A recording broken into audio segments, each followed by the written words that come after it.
नमस्कार, मैं doctor A के मिश्रा सूर्यांश एजुकेशनल एकेडमी के यूट्यूब चैनल पर आप सभी का स्वागत करता हूं। दोस्तों, हम लोग तुगलक वंश को पढ़ रहे हैं। तुगलक वंश के अंतर्गत हम लोगों ने अभी तक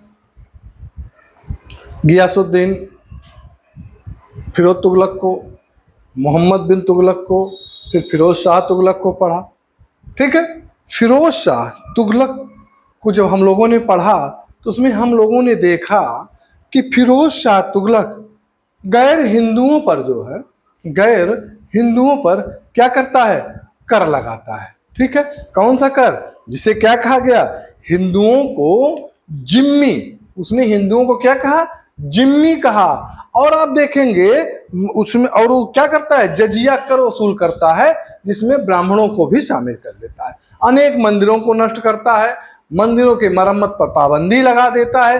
राज्य के राजस्व व्यवस्था के अंतर्गत आप देखेंगे जो 24 कर थे उन सबको समाप्त करके वो क्या करता है, 4 कर लगाता है। क्या, खराज, जकात, जजिया कर, और तीसरा था खुम्स या खम्स। ठीक है, इसके बाद मैंने बताया था अनेक नहरों का निर्माण इसने करा था। साथ ही साथ जौनपुर नगर की स्थापना करी थी और वहीं जो है अपना उत्तराधिकारी फतेह खां को नियुक्त किया था। साथ ही साथ आप देखेंगे कि उलेमा के समर्थन में या उनकी प्रशंसा पाने के लिए उसने क्या किया, पुरी एवं वहां स्थित जगन्नाथ के मंदिर को लूटा और मूर्तियों को, वहां के मंदिर की मूर्तियों को समुद्र में फेंक देता है। ठीक है, आप देखेंगे कुछ वंशवाद को बढ़ावा अगर किसी ने देता तो फिरोज शाह तुगलक देता है। फिर मैंने बताया था कि नहरों, अस्पतालों, मस्जिदों और गुंबदों का निर्माण कराया।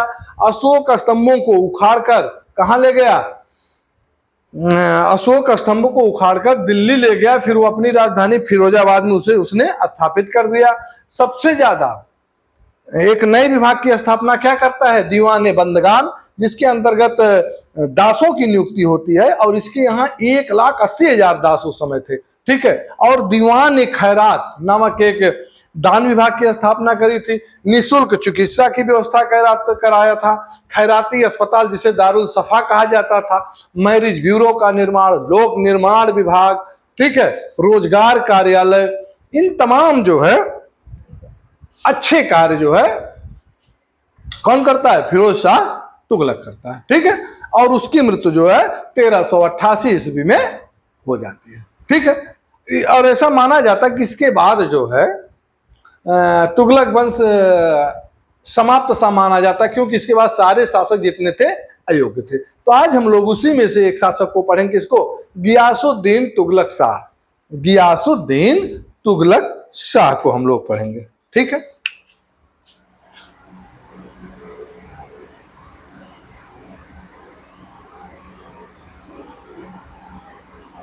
गियासुद्दीन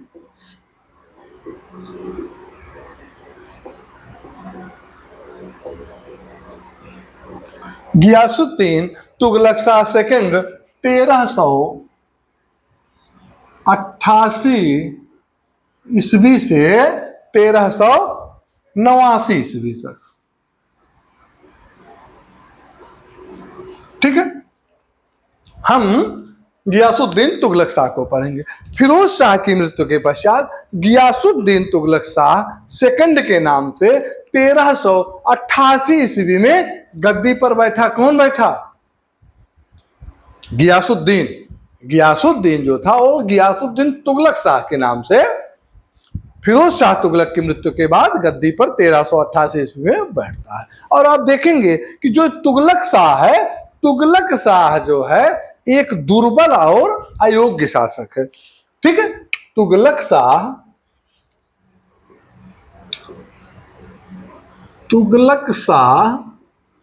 दिल्ली की गद्दी पर कब बैठता है, 1388 ईस्वी में। और किस उपाधि के साथ, गियासुद्दीन।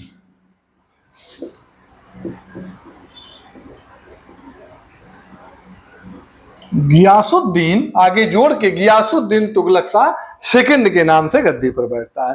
ये क्या है, दुर्बल और अयोग्य शासक है। दुर्बल है और अयोग्य है, दुर्बल और अयोग्य शासक है। ठीक है, मोहम्मद खां ने पुनः जो है राज सत्ता हथियाने का प्रयास किया। एक बार कर चुका था, कब? फिरोज शाह के समय। मोहम्मद खां ने पुनः जो है सत्ता हथियाने का प्रयास, कौन? मोहम्मद खां।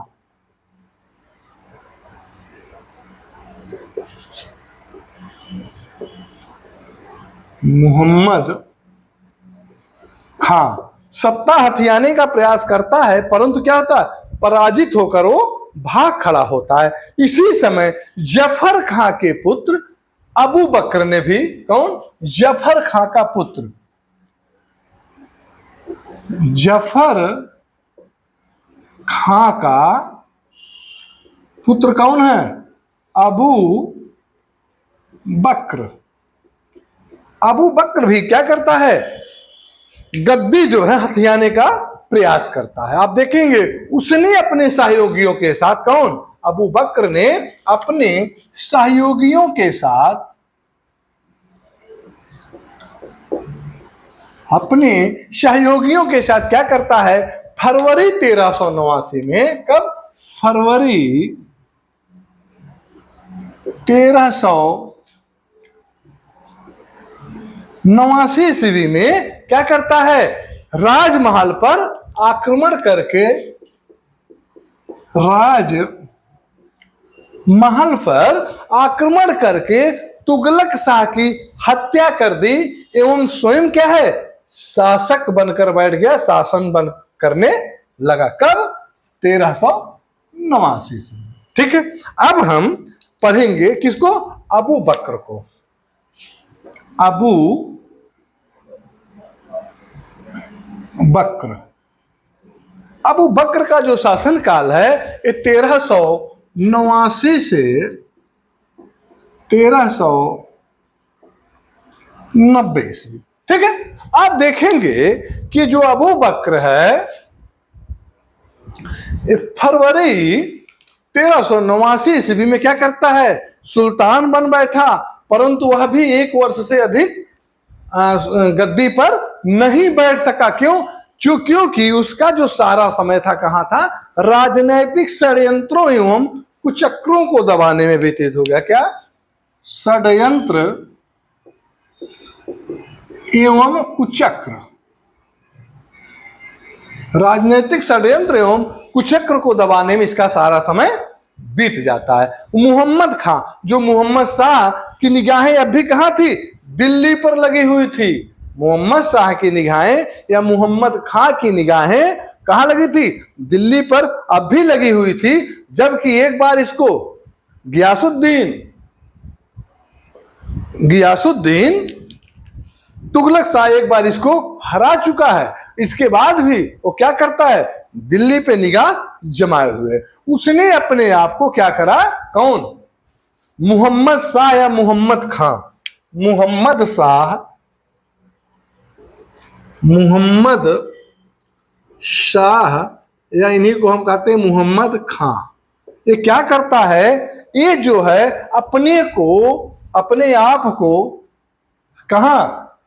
समाना में क्या करता है? अपने आप को सुल्तान घोषित कर देता है।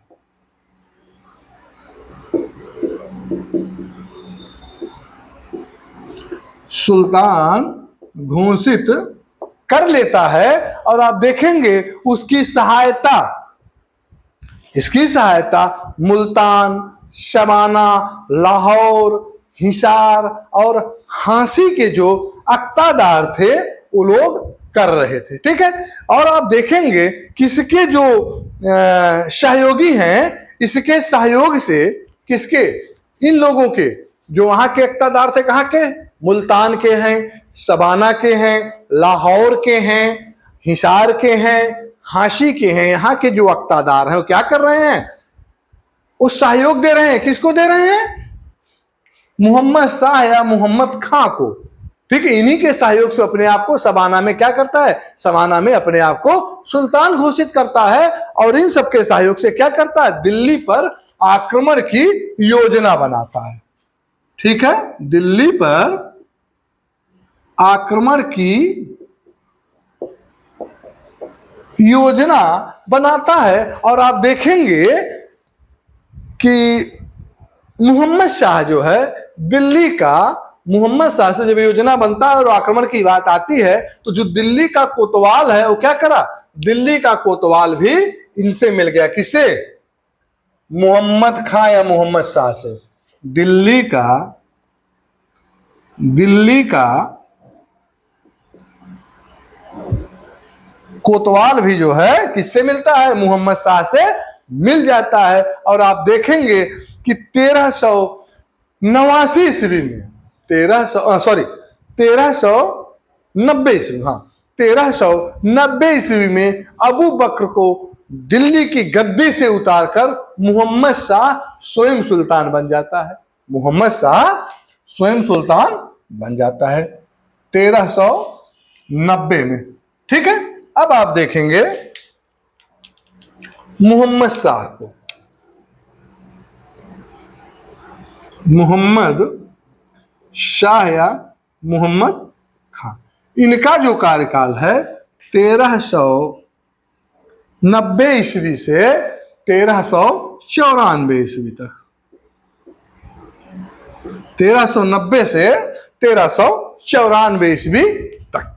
ठीक है, आप देखेंगे कि 1390 ईस्वी में जो मोहम्मद शाह है या मोहम्मद खां है, ये नासिरुद्दीन मोहम्मद शाह के नाम से सुल्तान बनता है। किसके नाम से? नासिरुद्दीन मोहम्मद शाह।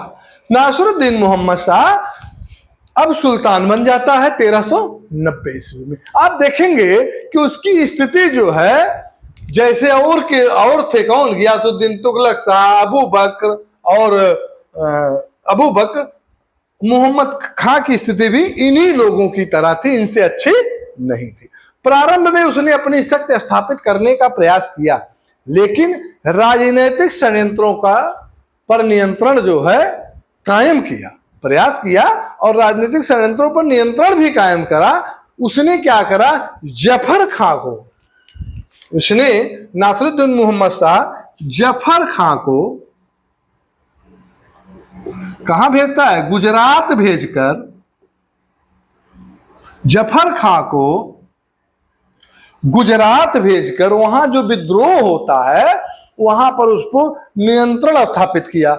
एवं इटावा एवं दोआब के विद्रोह, कहां, इटावा एवं दोआब का क्षेत्र, इटावा एवं दोआब के क्षेत्रों पर जो विद्रोह हुआ तो विद्रोहों का भी क्या, दमन किया गया। लेकिन दुर्भाग्य रहा कि जब अपने आप को थोड़ा स्टैंड करने की कोशिश करा, उसी समय 20 जनवरी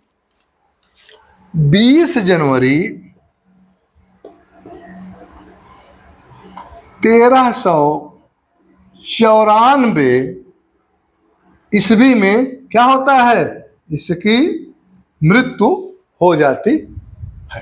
ठीक है, इसकी मृत्यु के बाद आप देखेंगे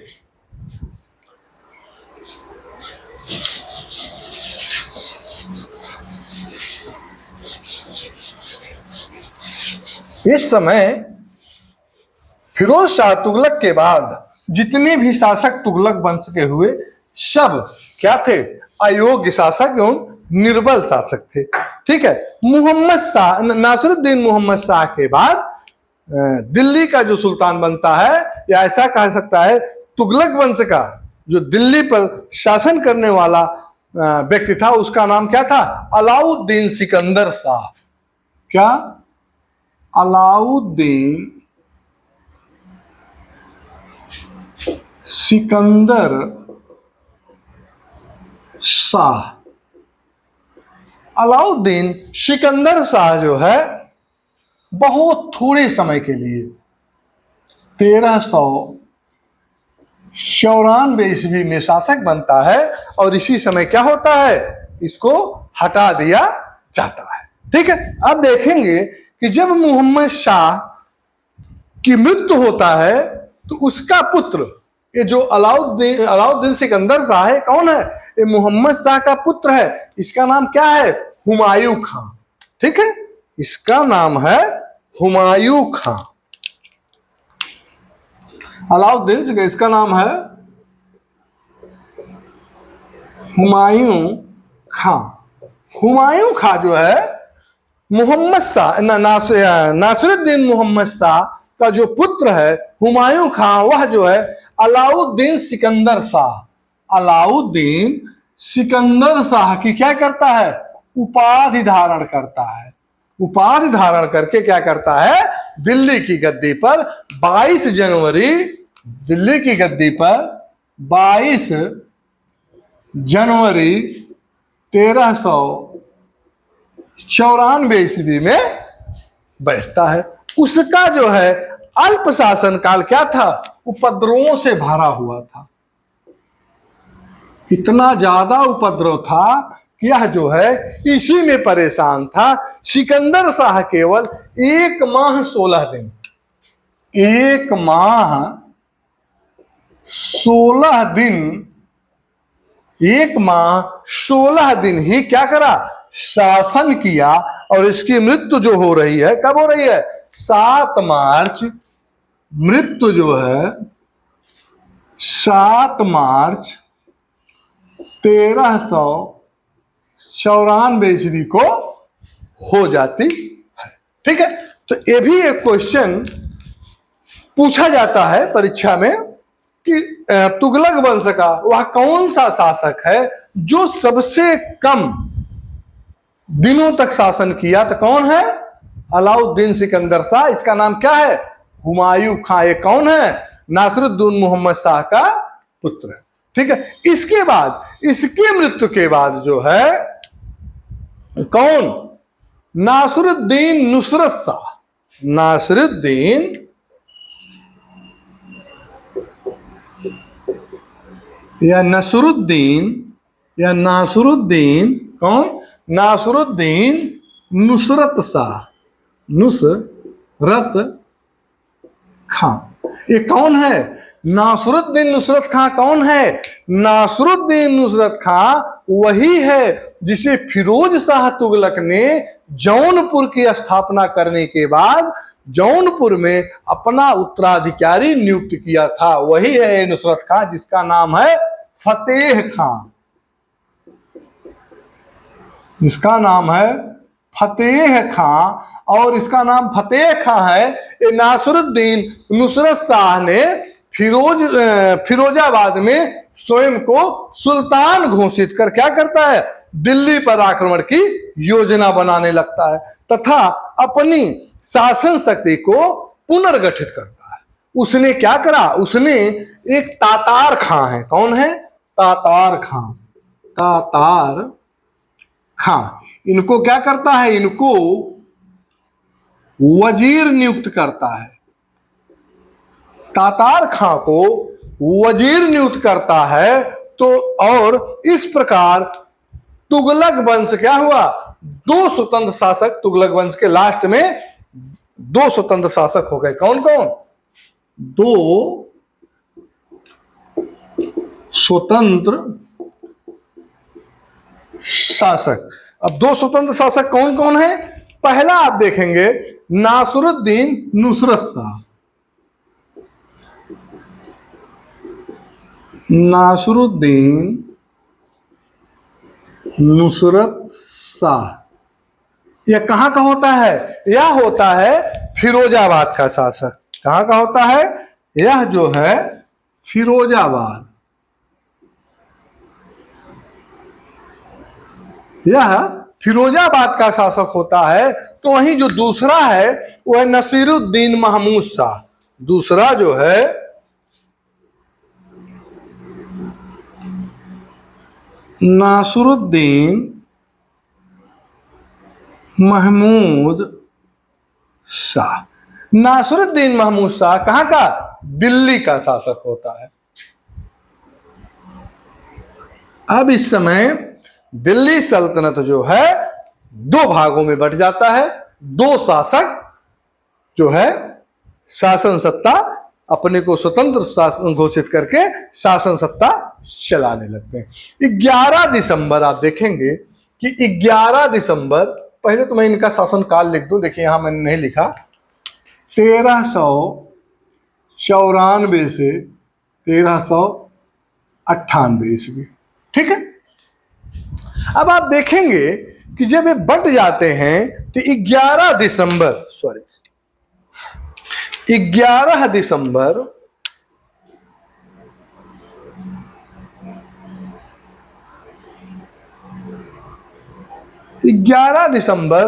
1398 ईस्वी को, 11 दिसंबर 1398 ईस्वी में तैमूर लंग क्या करता है?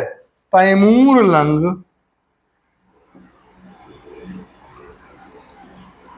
लंग क्या करता है? भारत पर आक्रमण करते हुए, भारत पर आक्रमण करते हुए कहां पहुंचता है? दिल्ली पहुंच जाता है। ठीक है। भारत पर आक्रमण करते हुए, बॉर्डर से आता है, भारत पर आक्रमण करते हुए कहां पहुंचता है? दिल्ली पहुंचा। उस समय दिल्ली का शासक कौन है? उस समय दिल्ली का शासक नसीरुद्दीन महमूद शाह है। ठीक है भाई, नसीरुद्दीन नुसरत शाह तो फिरोजाबाद में है, दिल्ली में कौन है? नासिरुद्दीन महमूद शाह। ठीक है। नासिरुद्दीन महमूद शाह तैमूर जो है क्या करा? भारत से वापस जाते समय क्या करा? भारत से तैमूर जब भारत से वापस जा रहा है, कौन? तैमूर लंग। तैमूर लंग जब भारत से वापस जा रहा है तो क्या करता है? वापस जाते समय वह जो है भारत में जो कुछ राज्य हैं, भारत के जो तत्कालीन कुछ राज्य हैं, उसमें से जैसे लाहौर है, मुल्तान है,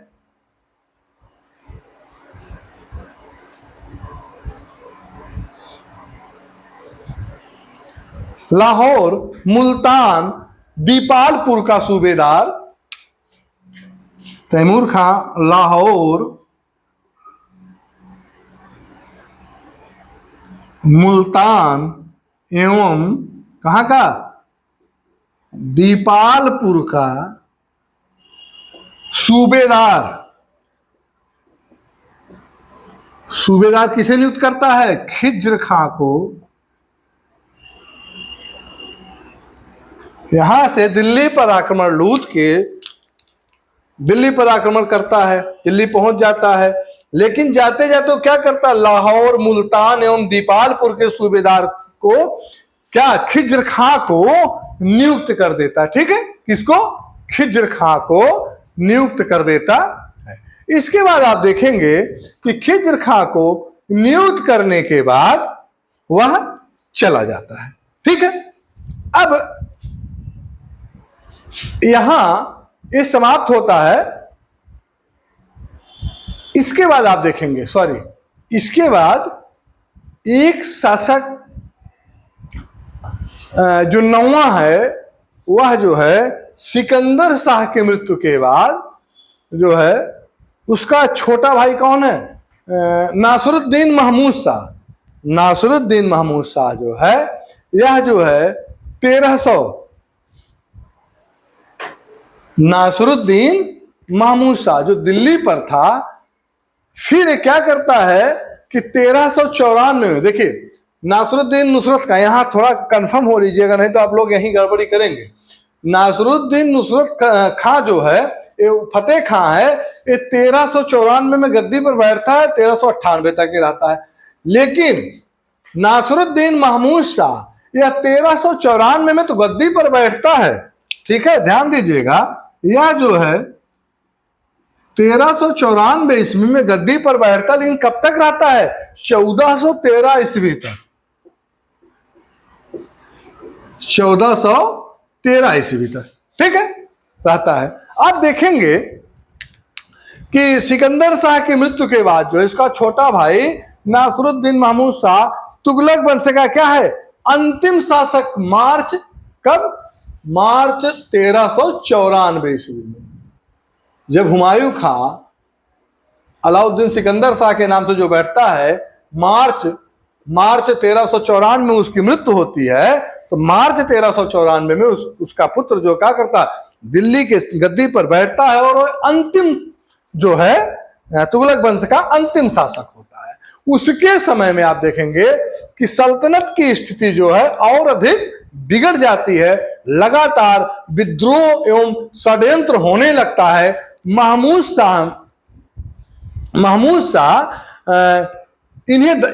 शाह में जो है ऐसा कहा जाता है कि महमूद शाह बहुत निर्बल शासक था और इस विद्रोह को दबाने में उसके अंदर इतना साहस नहीं था, कोई क्षमता नहीं था, कोई इस विद्रोह को दबा सके। ठीक है, आप देखेंगे कि ख्वाजा जहां को जो है, ख्वाजा जहां को मलिक उस सर्क, ख्वाजा जहां को ख्वाजा जहां को मलिक उस सर्क, मतलब कि मलिक उस सर्क का मतलब होता क्या होता है? मलिक उस सर्क का मतलब होता है पूर्व का स्वामी। पूर्व का स्वामी की उपाधि देकर क्या करा? जौनपुर का प्रमुख बना दिया। किसने? नासिरुद्दीन महमूद शाह। इसको जो है जौनपुर का